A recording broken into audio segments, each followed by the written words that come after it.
Hi, I'm Dragonic Dude, and I am a massive idiot. I've just been talking here for almost an hour, and I've just now realized I didn't hit the fucking start streaming button. I'm a fucking moron. Hello, everybody! My name is Dragonic Dude. I'm a massive idiot, and I've been talking here for an hour. I clicked the fucking button, and it didn't fucking take. Alright, let me do this shit from the very beginning. Hi, this is my Digimon Survive stream. No, I mean, this is my... I feel like such a massive moron. I'm sorry. I wanted this to be so professional, and now I've only realized I've just been doing a fucking rehearsal for the past hour. I feel so dumb. Anyways, here I go from the top, from the very, very top. I'm going to, let's get this going now. That's embarrassing. I've been burning so much. I just looked at the controls and I'm just like, why does that say start streaming? But anyways, how's it going, everybody? My name's Dragonic Dude. I'm a massive idiot. And, yeah, let's go. So, what is a Digimon? A Digimon is essentially a digital life form. It's a creature, it's a being, it's a living fucking thing. Oh my god. I'm still hung up on the fact that I've been streaming here for a fucking hour.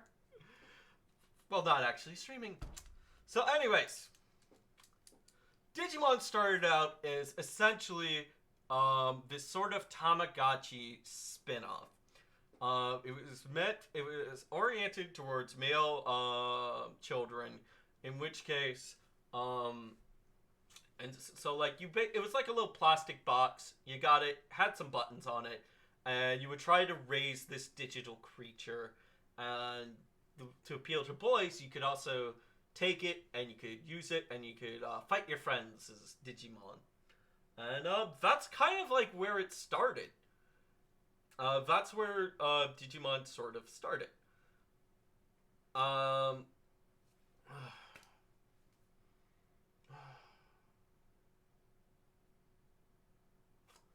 So, anyways. So to give you a little bit, to explain how I'm going to try my best not to compare Digimon and Pokemon.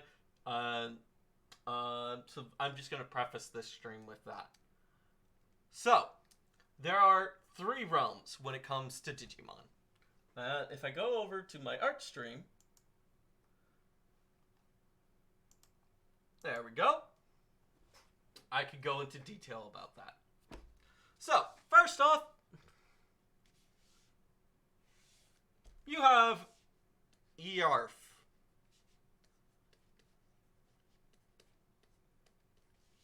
You have Earth, the human realm. This is just humans. We're kind of doing our thing. We're learning how shit works. We're just developing as a society. We're kind of just like, hey, I'm a human and I'm learning that what's good to eat and what I can't eat and all that kind of jazz. And so this is just where the humans are at. This is just where we're at on Earth and whatnot. And then humans, we kind of do a thing. Well, let's hold off on that. But over here, on the other end of the world, in a different realm, we have the digital world. And this is kind of where your monsters, your creatures. I'm drawing this incredibly fast and jank. And this is kind of like another place, space, and time. It actually flows at a much faster rate than over here in the human realm. And normally, they're kind of just separate. They stay separate. There is no touchy. There is no touchy between the realms. That is the digital world and the human world. And like the digital world, it is a little bit of a safari, but it's also got things like um, file islands and like different servers and different realms. It's also got its own factions, such as the Royal Knights, the Seven Deadly Sins, um, the Olympus 12. And so it's kind of like their own. It's kind of its own. They've got their whole own ecosystem, their whole own realm. And usually, this is fine. Digimon are in the Digimon world, humans are in the human realm. And usually, that's just how it is. But you know, that doesn't make for a good fucking show. That's a boring plot. That doesn't do any good. And then the humans, we kind of fucked shit up. We invent something. It is the worst invention of all time. We created the one thing that is absolutely should never exist. Wait, let me try that again. We create the internet. And so, normally, Digimon are in their own world, and humans are in their own world. And that's generally how it's supposed to be. And then, we kind of and then, the internet, something happens to it. Pockets start to form. Holes start to form. Normally, we don't have to worry about this, because the human world, digital world, and human world, they just don't touch. They don't do anything. They never intersect. But the internet is sort of like its own realm, almost, especially for digital life forms. And sometimes it serves as a little bit of a gateway, a jumping off point. And shit time for occasionally creatures from the digital world hopping in through the internet happen to occur into the human realm. And that's kind of where plot happens. Sometimes it's 7 young kids get sent who go to camp for the summer, and then they get sucked in straight to the digital world. Other times, Digimon through the internet start appearing in the digital world. And then sometimes people who have made computer programs notice that there's these weird creatures.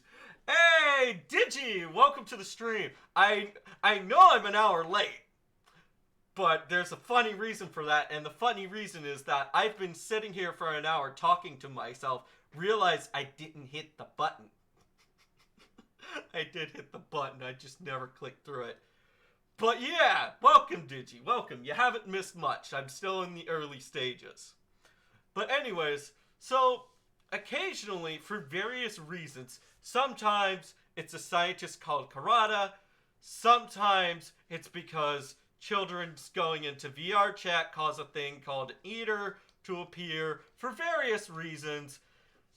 Usually because it's either one human's fault, or because it's a bunch of kids' faults, or some bad guy from the digital world doing mean shit. Plots kind of happen. And so that's essentially what goes on in this. And that's sort of kind of like the basic how the world kind of works when it comes to Digimon. You have the digital world, you have the human world, and then you have the place that should never exist called the internet. Oh, it's a digi-disaster. Abso-fucking-lutely. Alright, so if I go back to just chatting. Alright. So, for most part, I frequent the internet. Yeah, I wouldn't suggest it either. Yeah, neither would I. God, people on the internet, gross.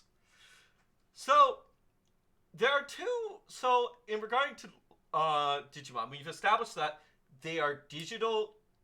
Usually, they are digital creatures that think, breathe, and sort of just exist. They have their own thoughts, they have their own feelings, they can properly communicate, which is sometimes miraculously luck that we speak the same language. They do have their own handwriting though. They do have their own written language called Digiscript. I wonder if you, Digi, had something in hand with that. But another interesting thing about Digimon is sort of their life cycle. So the way a Digimon life cycle works off is they start off as what is called a Digitama, which is basically an egg. And then from that egg, it goes into a training stage 1, which is, and then training stage 2, which is kind of like baby and toddler. And then you have the rookie stage, like Gabumon up here. No? Okay. And then you have Gabumon over here, who is kind of like the rookie. This is kind of like, sentient child. And then you have Champion, which you don't need to understand this right away, for those of you just watching. Someone saying in my house. And then you have, so Champion is kind of like the adult / teenager. Then you have Ultimate, and then you have Mega, and then sometimes there's something more. But after a Digimon lives its life and it dies, it doesn't just decompose. It becomes data.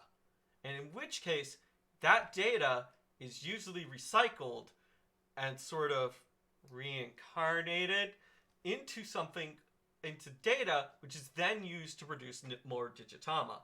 So it's kind of more of a life cycle and a series of growth, which is very on theme with not only like Digimon's main themes and aspects throughout most of the shows in media, but also with its origins being that of a Tamagotchi pet. And so, rather than just being like, oh, say like in Pokemon, where it's just, oh, you have 3 forms and then you're done. That's it. And then sometimes, I actually don't know, no, I think Pokemon a Pokemon breeding is a confirmed thing. Yeah, no, that is pretty much how Pokemon works. So, there is one of the main differences between a life cycle for a Digimon and for that of a Pokemon. And I tried to stay away from the Pokemon Digimon comparisons a little bit, for as best I can. Now, for Digimon, there are 2 forms of progressing through these stages, and there are 2 different types of Digivolution. And the first of which is straight up 4. So we have this thing that I call natural evolution. So for most Digimon, and the atypical way that a Digimon grows and ascends up the Digivolution ladder is through predation. While the digital realm is, for the most part, well, in many parts, is like a civilized zone, there are some areas of the digital world that are just straight up fucking safari land. In which case, you are either a big fish that eats the small fish, or you're just hiding to save your ass. And for the most part, when another Digimon defeats another Digimon, that Digimon usually dies and is converted into data, which is then absorbed by the victor. And if this giant lobster thing would continue living around for long enough, and he kept winning a couple more fights, and he win a few more, and he wins more, he might have, eventually at some point, he will obtain enough data to digivolve. And that's sort of like the main way Digimon digivolve. Now, important thing to note about this form of digivolution is that when you go up a level through this form of Digivolution, which is natural Digivolution, you kind of just stay in that form for the most part. Now, there's a second way of Digivolution. As I'm sure many of you know, there is another form of Digivolution, and that is what I like to call influenced Digivolution. This is kind of like my category. And usually, that's kind of how Digimon would work. But, as I've discussed in the, usually most of the plots revolve around human and Digimon interactions. And so, that is kind of like what I would call influenced Digivolution, in which these relationships formed by Digimon and their partners is what causes them to Digivolve. Main thing about influenced Digivolution, usually after they've done the big fighty fight and they've Digivolved and they've done the thing or they've gotten their butts kicked, the Digimon usually revert down to their rookie form, like said Gabumon here. And that's kind of the main aspects of it. But usually it can be done a lot faster. You're not having to track down every single Digimon. You're not having to track down more and more Digimon. You're just having to track down one human from the Digimon's perspective.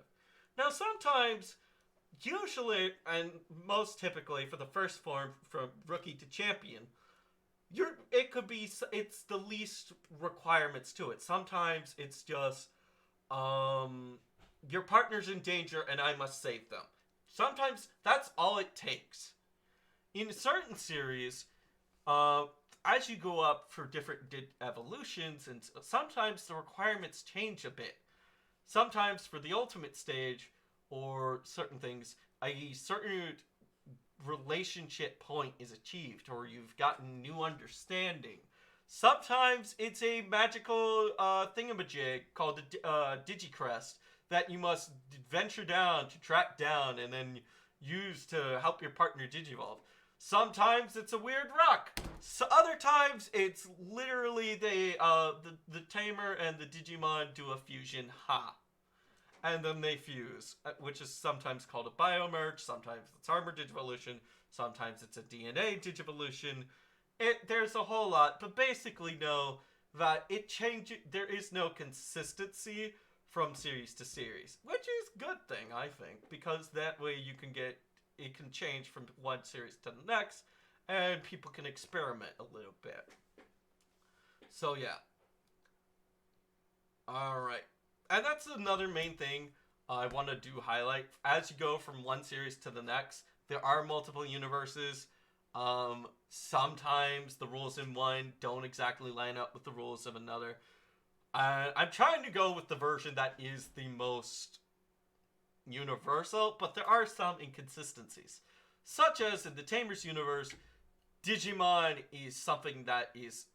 is very much a franchise, whereas in other universes, Digimon are like their own actual creatures that live in their own realm that were started over there. Sometimes humans influence it and create the creation of the digital world. Sometimes the digital world has always been there for the very beginning.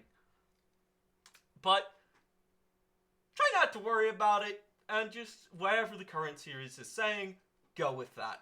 That's what I generally have to say on the topic. So I've kind of gone and explained just how the digital world works for the most part.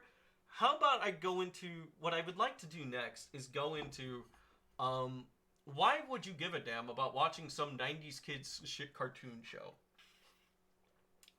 And talk about it from more of a viewer perspective, if I could. So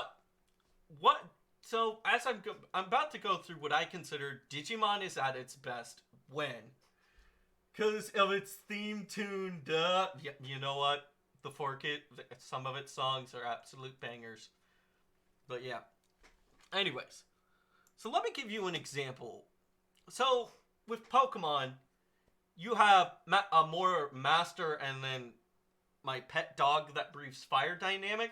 In Digimon, you have partner dynamics between two different species, very much both sentient.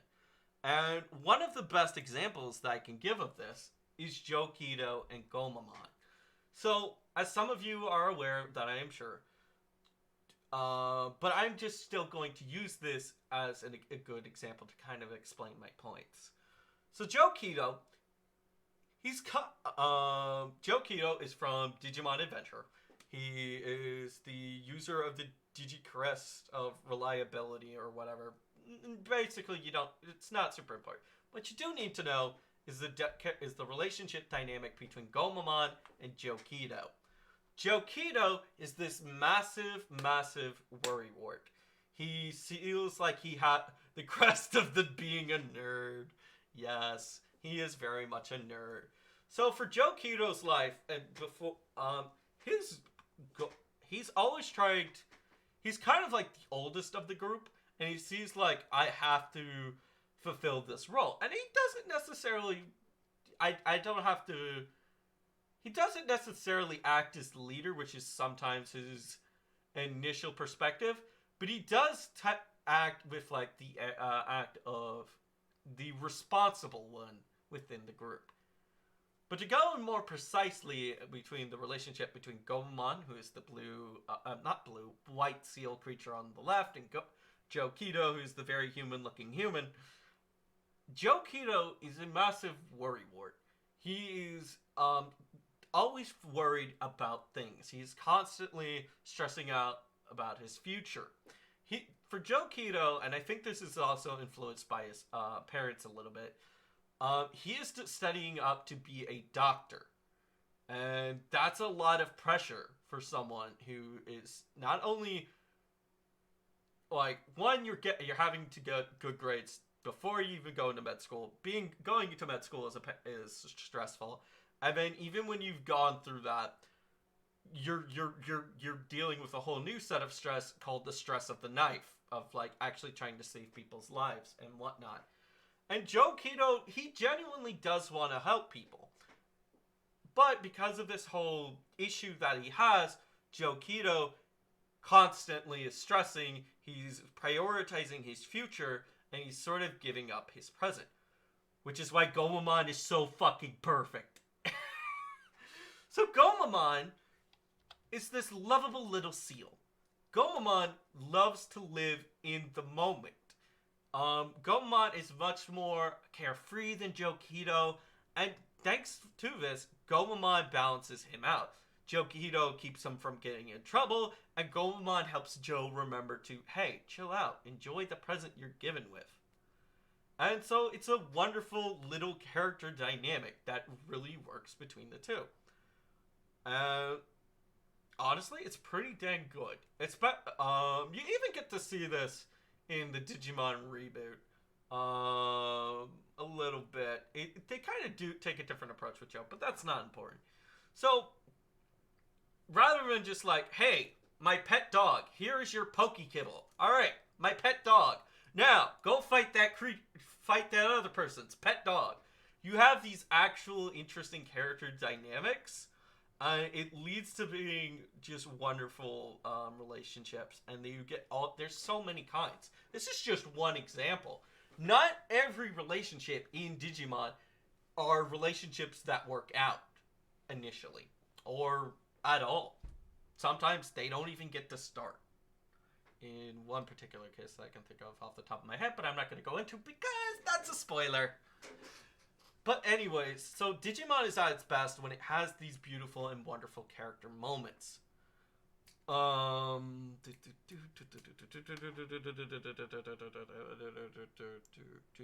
another thing, like I said earlier, Digimon is a series about growth.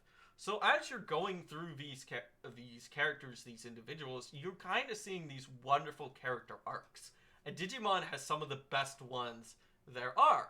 And they're absolutely pretty, and they're absolutely wonderful. One of the best ones comes from Tamers, and it's not even from the main characters. But as a theme that also links back to being Digitama and like the whole evolution fine, And now with the characters and the way they are written, Digimon is very much a season about growth. And that's not something that just ends at childhood. As I can attend to, I'm still growing. I'm still learning. We adults do not, we adults, teens, pre-adults, pre-teens, whatever you want to say, we still don't have our shit figured out. And that's wonderful. And I love seeing, and like the character relationships and the growths of these relationships are really fantastic. And I may shit on Digimon a little bit, and I don't mean to. I may shit on Pokemon. Sorry, mixed up my words. I don't mean to, and I probably shouldn't. And I do love Pokemon to a degree. So don't take anything I say about Pokemon when comparing the two to heart. It's kind of hard not to compare them. But yeah. Anyways, so another fantastic thing that makes Digimon good, and like what is another example of Digimon at its best, is that it's not afraid to how should I say? It's not afraid to get to go into the darker side of things. And like, it's not depressing because Digimon is a good show. It balances out. It doesn't just make it absolute depression fest. It balances out, like the good with the bad. There are moments that some of the topics that Digimon tends to tackle, has tackled in the past, are genocide, divorce parents, adopted parents, one parent, messed up relationships, death, loss, alcohol addiction. Of course, if you're over in the West, you may have gotten a funny thing about Wizardmon's taco sauce, but that was obviously changed. But yeah, so I generally do. That is kind of one of the things that I won't go too much into detail. I will talk about one example of a side quest from Digimon Story Cyber Sleuth, which isn't a massive spoiler. But it does a good job of balancing out, and this quest I'm about to talk about is a good example of it. So in this quest, you come across this scene where this guy is creating these, where you're hearing rumors of this guy and his dolls.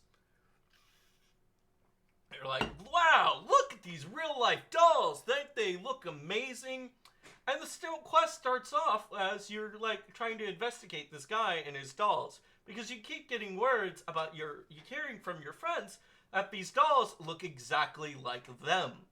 And so it's kind of a weird, And it turns out this guy is stealing people's personal looks and actual forms to create dolls that they can sell off to people. And it's kind of funny at some points. For instance, the guy comes up to you and is like, hey, buddy, I need to sell it. Would you like to buy a doll? I'll sell you this really ugly one that we got in the back for half off. What do you say? And of course, the really ugly one is one of your fellow protagonists in the story, Nokia, I believe. And so you're just standing there as this guy is, trying to sell you a product, but ultimately disrespecting the shit out of Nokia. And it's a really good time of it. And like you would think, the heroes, I'm sure, they beat up the bad guy, and they stop his little skinny Digimon that's stealing people's virtual information and whatnot, and then that's where the story ends, right? Nope. So there's actually more to this story, and what happens is this guy is also selling these digital these replicated data of people's appearances to another company, and this company goes around to people and saying, hey, you want to have a VR waifu? We can sell you those. And they're selling these perfect girlfriends and these, I don't remember if they did perfect boyfriends, but it's Japan, it's weebs, comes with the territory. Anyways, so they tell people, hey, you can have this perfect, realistic looking virtual waifu. And all you have to do is just log into VR, and you can join the server room, and you can stay with your virtual waifu forever. The only thing is that you just can't leave there. And so occasionally we get a report about, hey! Spence A. Bugs, thank you for the follow. So, the thing is, that song bit also comes from Digimon Story Cyber Sleuth, which is an absolute hoaxster. Anyways, but hi, welcome. Anyways, so, where was I? Right. So, you can't leave this digital world, and that's fine. Well, for a fair bit of people, you find out about one individual in particular who's been affected by this and who has signed up, and nobody's seen him for days, right? And so you eventually hack into his VR virtual room with all of his waifus, right? And you talk to the guy, he's like, dude, I'm having the best time of my life. I'm having a great old time. Everything's working out perfect. This is the best thing ever. And then you talk to the guy, and you ask him to make a simple request. Could you, please try to log out? Hey, I remember Digimon was one of my first animes. Nice. That's good to hear. Welcome. I'm doing a little Digimon 101 presentation because we have a new game coming out in 2 days, and I kind of wanted to get people ready and give them a little bit of background, and as well as giving people good starting points to start the shows or the video games. But yeah, welcome. So you ask him to log out, and of course he's like, no, why would I log out? And you're just like, just try to log out. And then he tries to log out, but it fails. I might stream it when the spoiler thing lifts, which I think is 5 weeks after release.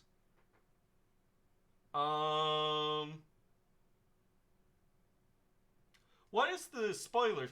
Digi, please, what is that? Because I didn't know there was like an embargo or anything. Is that like a proper embargo? Alright. Because that has me worried, because I have plans to stream it in 2 days. Devs don't want people to stream past Chapter 5 after a set period. Okay. Yeah, if you could forward that to me, let me know. Alright, because I heard that they were asking people not to spoil it, but I had no idea they didn't want people streaming it past Chapter 5. Alright, cool. Yeah, I'll have to find it. Thank you. If you could send that to me, that would be very much appreciated. Because I do not want to piss off the Digimon lawsuit team.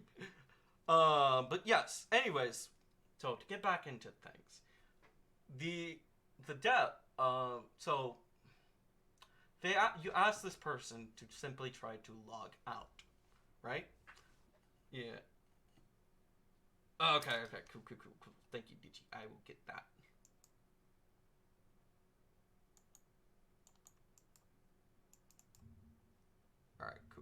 Alright, cool. I'll get that done later. I'll look at that later. But anyways, so what happens is,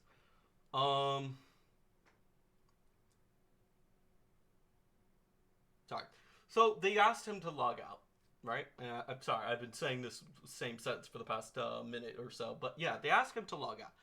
And you're just like, why would I do that? And you're just like, just try. And of course, he can't log out.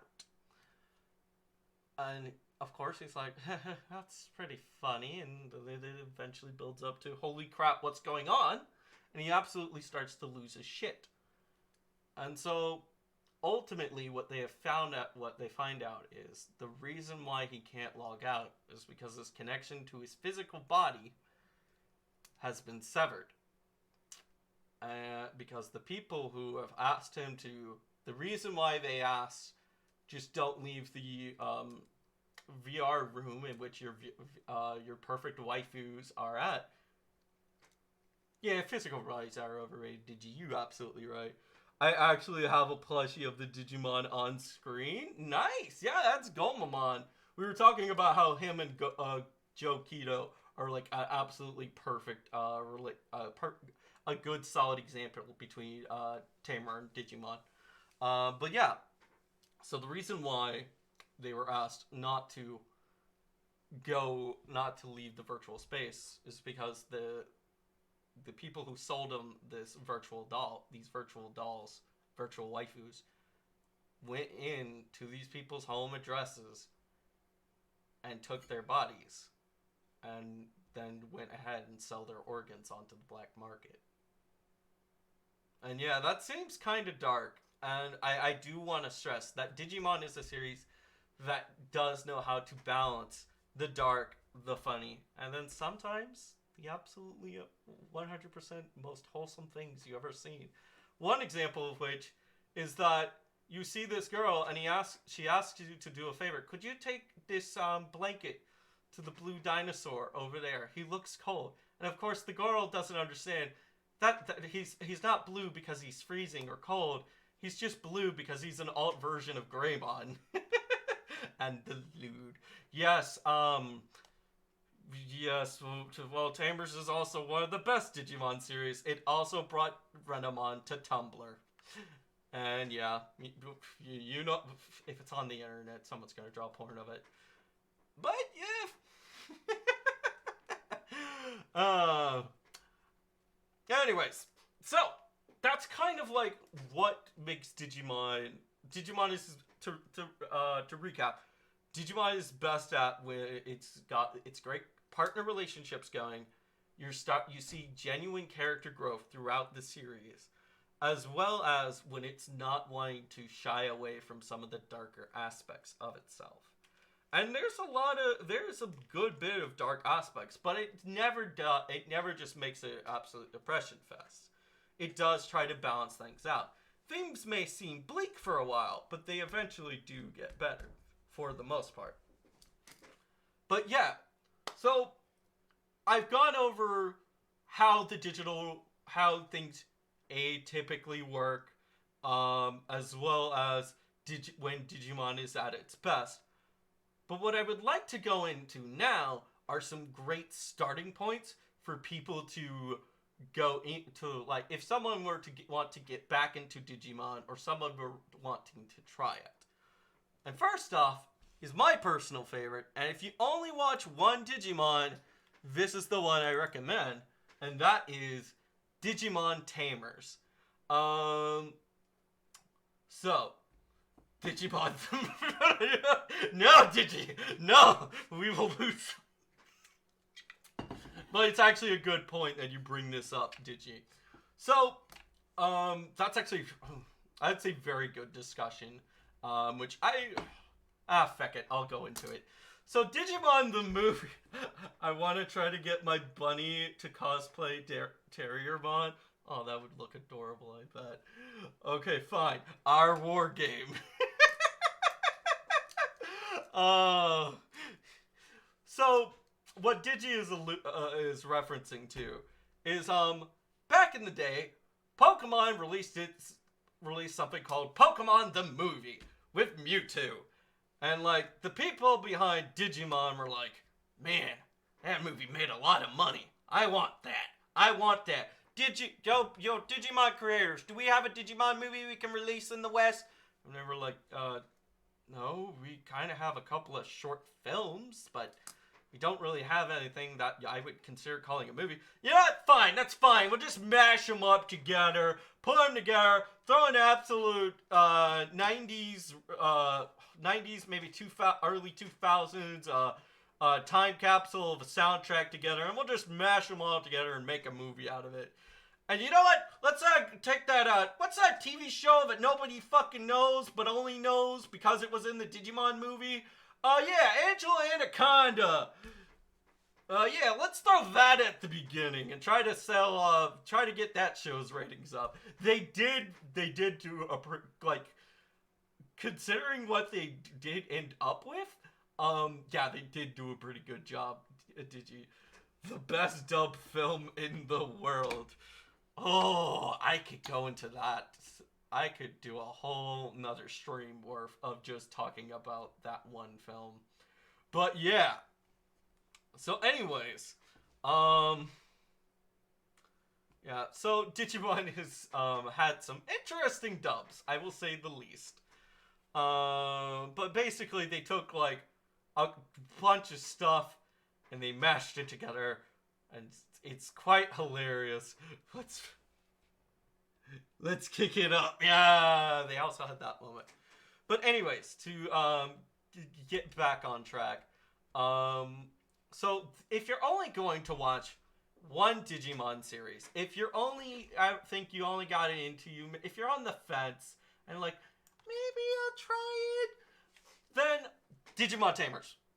It's one show and two other movies that don't really matter.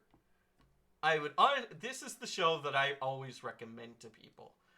It has some of the best character moments of all the out of all the shows.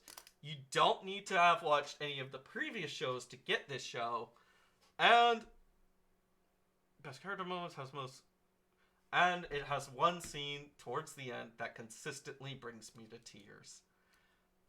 It's a wonderful show. It's a much smaller cast than the previous series, and this is kind of like Digimon when it had gotten its feet wet, and like it had. This is like what sequels are supposed to be like. All right, we know what we're doing. Let's definitely go for that thing, and it's each of these characters. You have Rika and Renamon in the back. Then you have Henry and Terriermon, not Patamon. Patamon's a different Digimon entirely. And then you have Takato and Guilmon, I believe. I'm not so sure. Yeah, I watched up to Tamers in order. Good for you. Good for you. Attaboy. Anyway, so Digimon Tamers is kind of just like if you're only going to watch one, watch this one. It has the best.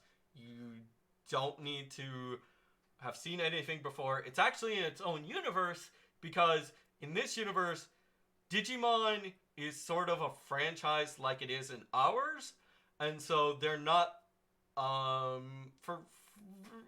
just know that it's set in its own universe, and I will try not to spoil any more than I have already have. But it's probably some of the best character writing in all of Digimon, and it's the place I definitely recommend to start. However, maybe by some grace of God, I have sold you on the Digimon name, and you want to sink your teeth into it. Then do I have something for you? What I would definitely say the second best is the original Digimon Adventures. So what's special about Digimon Adventures is that Netflix Canada just had them all up to Tamers, so I watched it all. Nice. Yeah, we've got so many viewing platforms nowadays that it's genuinely nice when you could just find what you're looking for in one place. Excuse me, let me hydrate 1 second. So, let me paint you a picture. This is Digimon Adventure. This is the first series of Digimon. Digimon is being made in Japan, and now they're dubbing it over for the US, right? At this point, Digimon is not a massive brand. You've got these voice actors who are coming in, and they're just like, this is the new thing I guess I'm working on. Gatomon was your favorite? Gatomon is pretty good. Yeah, Gatomon. Oof. Plus, she has some good transformations, too. But yes, so at this point, when you have these voice actors coming in to do the Digimon dub, to them, it's just another show. And you kind of feel that early on for this dub. But something special happens. And it's kind of another so it's kind of like, this is the thing that launched it all. And anyways, but what makes it special for these voice actors, you get, as the show progresses, you get a sense of like joy and care and passion from these voice actors as they grow. Central theme element. And you see like they gain a very much appreciation for these characters. Now, unlike later Digimon shows and whatnot, this is a little bit made on a budget. So some attack animations are recycled. Uh, Dubbing animation is a little bit rough, but what elevates it is the writing, and that's what kind of like set Digimon in stone, helped to get its footing into the industry, the whole mental consciousness of all us nerds, and so so you have that in the original dub. If you like the funny, go with the dub. If you want the serious and you want its original form, if you really care about that, and you just want a more professional form, then yeah, go watch the sub. But there's another beautiful thing about Digimon Adventure series. And again, it's kind of fits in line with the growth of it. Digimon Adventure has a sequel series called Digimon Adventure 02. And it also has several movies that happen like post everything, called the Digimon Adventure Tri-Series, which is kind of like, this is like, they're kind of starting to become adults. Flamedramon, Flamedramon was always a favorite of mine. Also, his little thunder mount form, that one was always a favorite of mine. But anyways, so in this version, the plot of this, the characters from the main series, which to briefly iterate what happened in the first series, 7 young kids go to camp for the summer, and then they get warped up to a digital land, and then plot ensues. So what happens in this series, these 7 kids from the, or 8, or no, I'll say 7. Yeah, there's 7. There's only 7. There is no 8th Digidestin. That's not a thing that happens. Wink, wink. They kind of become, they take on a different role. Because of bad guy plot stuff, the main cast from the previous series becomes useless. They can't digivolve. They can't do anything. And so, while they've saved the digital and human world multiple times, first, they can't really do much. Plus, they're more older now, and they have more responsibilities. So they kind of take this form of this mentorship for these newer generation of kids. They, for plot reasons and things, which is not really a spoiler because it happens super early on, but for some reason, these kids are immune. They're able to get around the big bad thing that's happening, and they are useful. They can actually save the day. And so the old kids, they have to take a bit of a back seat, but they also help mentor this next set of kids. And then but for some of the old cast does stick around. Kari and TK are still around from the old kids, but they were like little children. They were like little toddlers still walking around in the first series, and now they're kind of like with their own.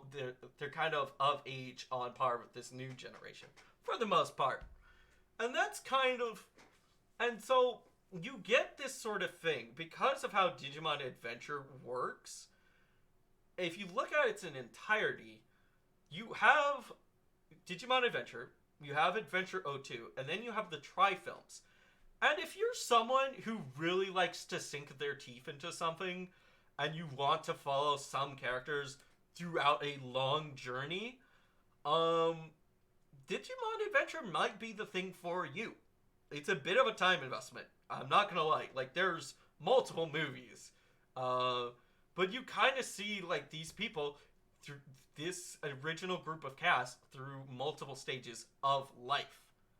And again, the theme of growth continues. So that's basically Digimon Adventure series. Now, there's one other series which, and before I get into our last series actually, there are a couple of honorable mentions I would like to mention. The main reason why I don't bring these up is because either they're not as good as the two I've already mentioned, or they kind of do things that aren't what I would consider core Digimon, and they're good for their own reasons. but they kind of just do different things. And so, like, if you want to get, like, this is quintessential Digimon, then I would definitely recommend these. But other series you can check out are Digimon Frontier, where there are no partners, the humans become the Digimon. Some people liked it, a lot fair bit are good ones. Yeah, Digimon gets a shout out for a kick-ass theme. It does. So you have Digimon Frontier, fairly good show, fairly good show. You also have Digimon Data Squad. That's kind of like the edgier, more like grown. They have like teenagers instead of children kind of series. And like everyone is part of like sort of an army kind of thing called DATS. And that's also the show where genocide kind of becomes a theme.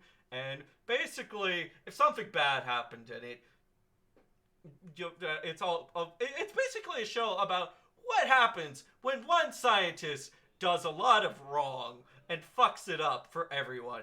Blame Kurata is a phrase you will be shouting if you watch Digimon Data Squad. And then the last series I would probably want to bring up is Apply Monsters, which is its own thing. I can't really say too much about it because I did stop watching it halfway through, but it does take a sort of different approach. It's its own. It's like it says, it does cross over into Digimon, but it's generally focused around these new beings called Apply Monsters, and it's kind of more modernized. It kind of does this interesting thing with like, it kind of like does this like interesting take on like more modern technology and like the dangers of like relying on a GPS too much, and like what do you do when you can't use that anymore? And so it approaches more of like the more of a modern day digital sort of questions and topics. So that one's is a spin-off series entirely. But you might, if you finish like the first two I've recommended, maybe you'll like that as well. So, where is Digimon now? What is Digimon doing? What's it showing right now? So, right now, Digimon is taking a very interesting aspect approach. And right now, what's airing is Digimon Ghost Game. This does not have a dub. It's currently still airing, and it takes Digimon, and it kind of goes for a more classic horror movie approach. Yes, Digi. Right on, Digi. And so far, my general impressions of it are, it's good. It's kind of a random grab bag. Some of the episodes are like, alright. And then other episodes are like, oh my god, this is fantastic. We haven't really had a bad episode so far. But you've got interesting characters. You've got interesting relationships. Well, somewhat, maybe. I don't know. Maybe, but it's still airing, so I don't want to cast too much of a judgment. But I will say this, it's pretty good. And it has some highs, and some episodes are just okay. That's all I can really say about it.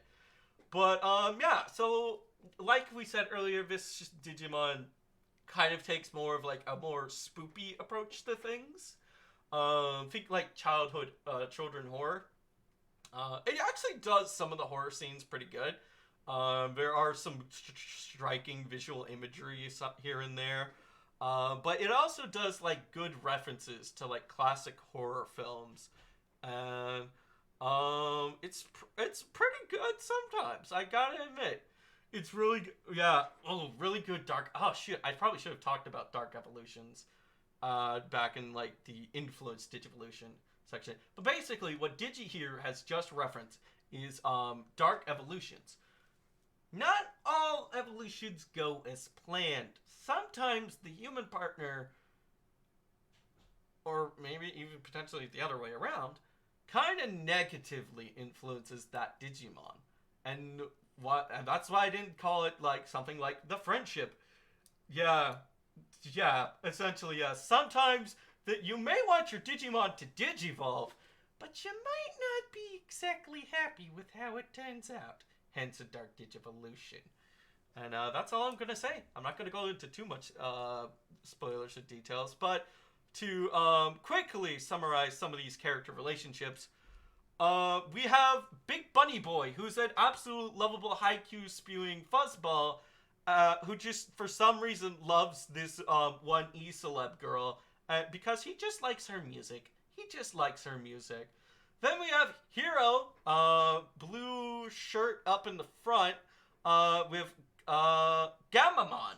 Gamamon is a child, and Hero is a kid who was abandoned by his father. So Gamamon is now So Hero is now Gamamon's older brother and basically takes care of a child.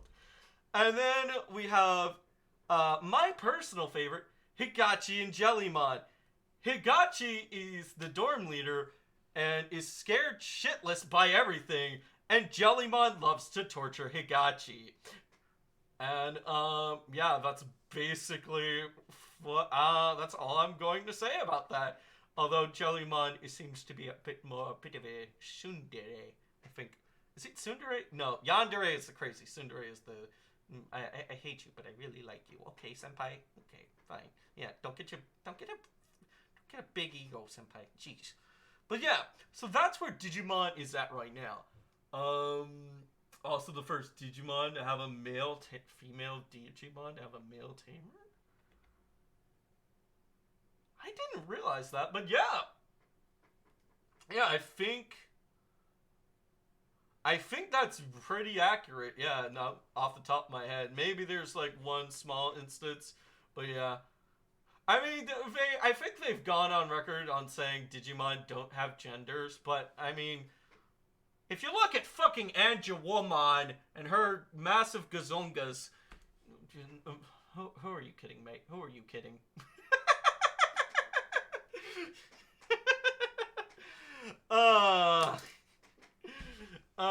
But yeah. Alright, so, I think that's pretty much, did I say over things, Jelly?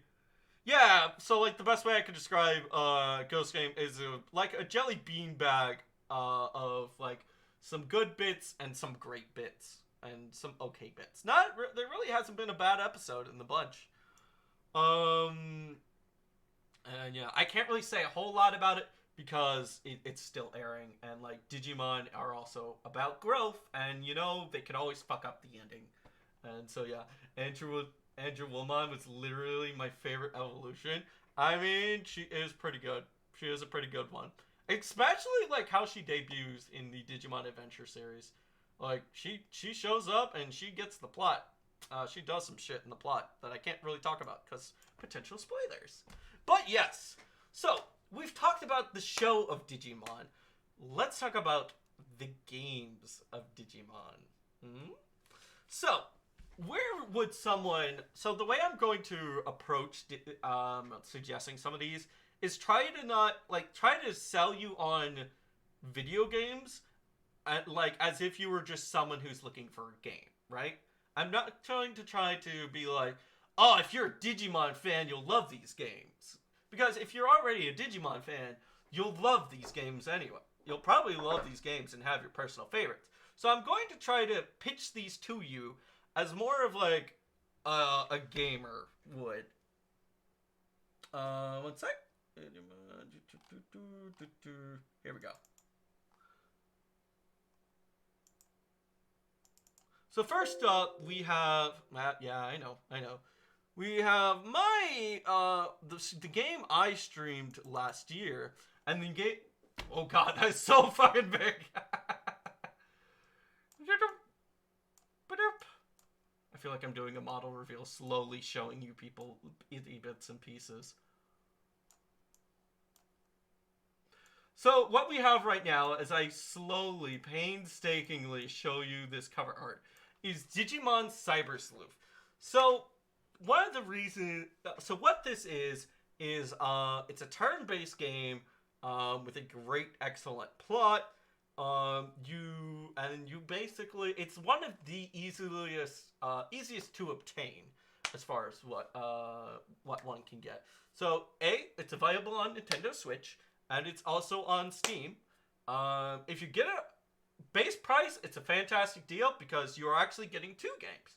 You are getting Digimon Story Cyber Sleuth, and you are also getting Digimon Story Hacker's Memory, which takes place within the same time span as Digimon Story Cyber Sleuth, and they intersect a whole bit. And it's like you basically get the second game along with the first game, and there's no real massive price increase with it. But if you want to get your hands on Cyber Sleuth, it's available on Steam and it's available on Switch, and I think it might also be available on PlayStation, maybe? I'm not 100% sure about that. But what is Digimon Story Cyber Sleuth? You basically play as a video game protagonist who is living in this world where VR chat is kind of like the hotness. VR chat is the main big thing. And you get to choose between a male or a female character, as you can see on the box art, the two redheads there. Other notes is that it was done by the same guy who did the Shin Megami Tensei.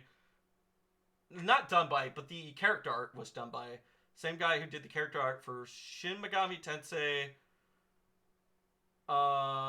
Devil Survivor. So if you like the art in that game, you would like it in this. You'll probably like the character art in this game.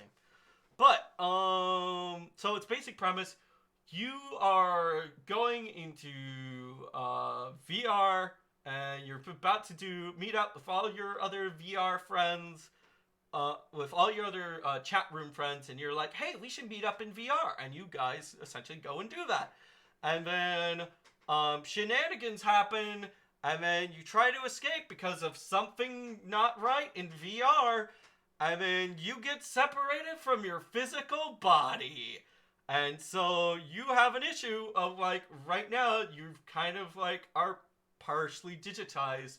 And so you join up with this hot detective lady who is absolute best girl called Kyoko Kuremi, and you kind of try to go around being a cyber sleuth.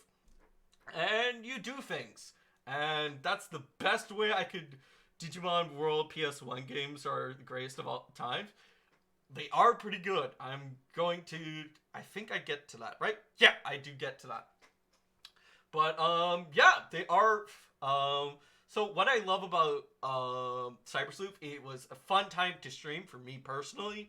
I did a whole thing where I could let chat pick my Digivolution, so it kind of added this element of randomness. Kind of like how it is in the show, where you never really know what you're going to get. Another good... So this... Now, the game is called Cyber Sleuth, and I don't want to mislead people. You don't really do much sleuthing in this game. You kind of do it like a traditional RPG turn-based quest. But there is a bit of a mystery going on in the game. You don't really do like a whole lot of... There are no detective mechanics in this game. There's only like one side quest of it. But it's still a fantastic game. I just don't want to mislead people on that. Also, so its story... It has a fantastic story. The mystery is very engaging. And this game and symbolism... Mwah. Mwah. Chef's kiss. Chef's kiss. And so, yeah... It's a pretty fantastic game. So if you like RPG turn-based stuff, Digimon Cyber Sleuth is a good starting point. And you also get Hacker's Memory with it, so you're getting a good deal, especially if you get it on sale. Alright, so, next up, we have a Digi recommended this one. Yeah, Digi brought this one up. Am I thinking of the right game? Yes. So what we have here is the Digimon World Series. And this is... So, the Digimon World Series... Who would like the Digimon World Series? Well, if you like roguelites, I would definitely recommend the Digimon World Series. Because what it is essentially you're raising a creature and you're trying to progress through the game. And at some point, that creature dies. And then you have to start all over from scratch with a slightly better creature up on to your next stage. And so the Digimon World games, I think some of them have pretty good stories. I've heard, personally, I'm very much interested. Hopefully, I'll get around to playing the Digimon Decode Digimon Decode. Um, because that one's story personally interests me the most. But if you really want to like get invested in your Digimon, raise your own little Digi partner, so that way you can train them up, get them ready to do fights and whatnot. Then yeah, the Digimon World Series might just be for you. So yeah, I would really pitch that over to basically, if you like roguelites, I would kind of suggest that kind of stuff. And yeah, these have been on a variety of consoles. They've been around for a while. Digimon Story is kind of like semi-recent and semi-new, and so yeah. All right, I'm gonna try to run through this last bit because my voice is giving out. All right. So yeah, but yeah, you basically, if you're really into the raising side of things, then yeah, give Digimon World a try. Um, I've heard people like the first one, and then the re-digitized ones. I know there's one on PS4 you can try to get, and then there's this one called Decode. Um, I've heard its story is fantastic. I just have to throw up the warning that you may have to download some translation software because it was never officially dubbed. So, yeah. There was some people I've heard a while back did a fantastic fan translation of it. So if you can find that, more power to you. So here's the last game that I'm here to bring up. And this is the game that kind of is like the whole reason why I'm here. And that game is Digimon Survive. So, Digimon Survive is another iteration, another branch of the Digimon gaming tree. You have the story, you have the Digimon World aspect, which is the raising simulators, and now you have Digimon Survive. So, Digimon Survive, if you're a Fire Emblem fan, you would like this. You would like this, basically, is what I'm going to say. So the way that Digimon Survive works is you have grid-based tactics gameplay paired with visual novel elements. And so, right there, they sounds pretty good. You get a lot of Digimon, you can make them fight, you can go through a story, it works pretty good. So far. Again, I have to throw out the disclaimer, I have not played it, because it's not out yet. Comes out in a couple of days. So maybe it'll be good, maybe it'll be bad. Who feckin' knows? But what makes this series very special is the potential and what they've kind of hinted towards. So, as I've said in the past, like Digimon is not afraid to shy away from its darker moments, and that also characters. We don't talk about the Digimon MMO. I don't know what you're talking about, Digi. That does not ring any bells. I don't. What are you talking about, Digi? Mum's the word. Yes. But anyways, so what they're doing with Digimon Survive is this. Basically, so like a visual novel, sometimes at certain points in the story, you can impact decisions and they can lead to different outcomes. Think like Danganronpa, in which your decisions can literally have people killed. And so what they're doing in Digimon Survive is that they're taking two common aspects that are heavily used in the show, that being humans influencing Digimon's evolutions and the potential for death. And they're taking that and they're applying it to a video game. Like, they're really focusing on that aspect. And so, in this game, potentially what I'm assuming how it could work, and what seems pretty likely with what we've seen so far, is that, hey, maybe if you tell one character to be like, fuck you, I'm going to go see this other character today, maybe they take that to heart. Maybe you've pissed them off, and so the next time you see them, they have a massive dark evolution because you've kind of done this. Or maybe because you decide to do this action and not another action, maybe one of the characters in the game fecking dies. And you know what? Who knows, you know? And so you're really having there's three paths in this game and a fourth hidden one. And so you have these different routes and whatnot. So your decisions not only impact like what essentially happens to the other characters' Digimons, but they also impact your own Agumon. And your Agumon will digivolve depending on not like your character traits or like stat requirements or anything like that. Your Agumon will digivolve based on what plot-based decisions you make. And to me, that seems really interesting. And so that's why because like essentially, it's like the main aspects of what I love about Digimon focused into game form. And so that's kind of why I'm very excited and hyped to catch Digimon Survive. And yeah, that's all we really know. When the game comes out in 2 days, I'm probably going to stream all of that up until Chapter 5, it seems, and when we hit Chapter 5, I'll probably do something else for a bit until I can stream more Digimon Survive. So that's probably be the plan for things. But, yeah. So, other than that, there's been a couple of mobile games that have come and gone, shut down by Digimon. There's some comics that you can check out, some of which are pretty good, I've been told. There once was a Digimon card game that came and went. I think it came and went twice, and now it's been revitalized again for a third game.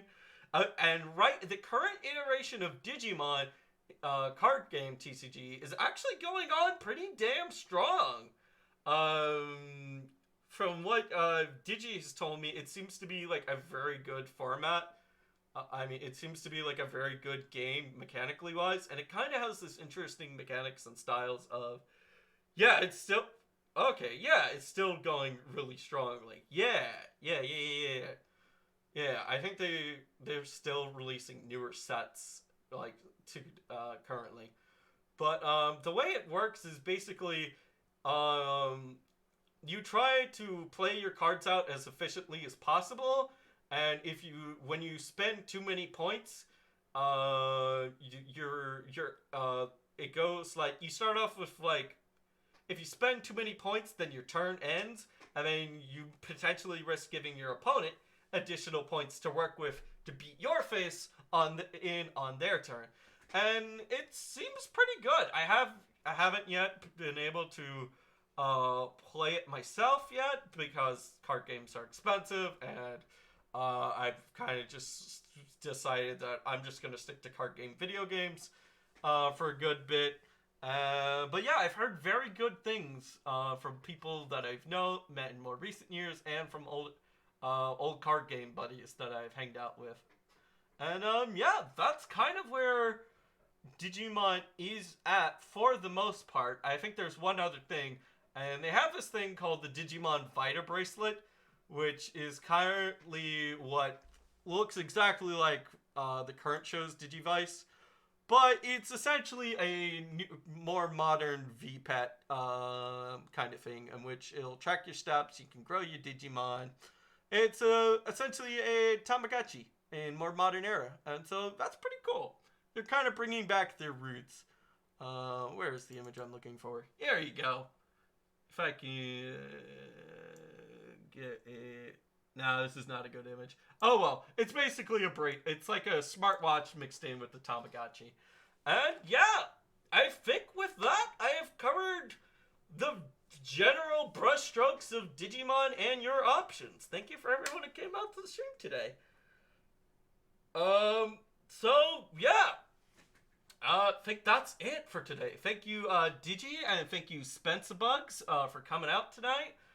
Thank you for anyone who came out and lurked, and yeah, that's about it. I think it went pretty well, except for the part where I spent a whole hour just talking to nobody because I failed to hit the start stream button. But other than that, I thought it was a pretty good stream. But yeah. let's see here. Is there anyone that I know who is currently streaming that we can do a raid into? Yeah. A stream where nothing went wrong. Yes, Digi. Exactly. Nothing went wrong.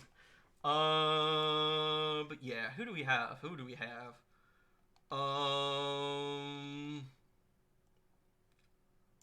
Let's see here. We've got one. We've got nothing. Fuck. Nope. Nothing went wrong. Okay, thank God. All right, there we go. Yeah, we'll just raid Scuffle. I think. Or, all right. I'll give y'all some choices. Would you rather see somebody play some Magic the Gathering, or a weird old video game about about weird robots on tracks, with a weird obsession with breast milk oil.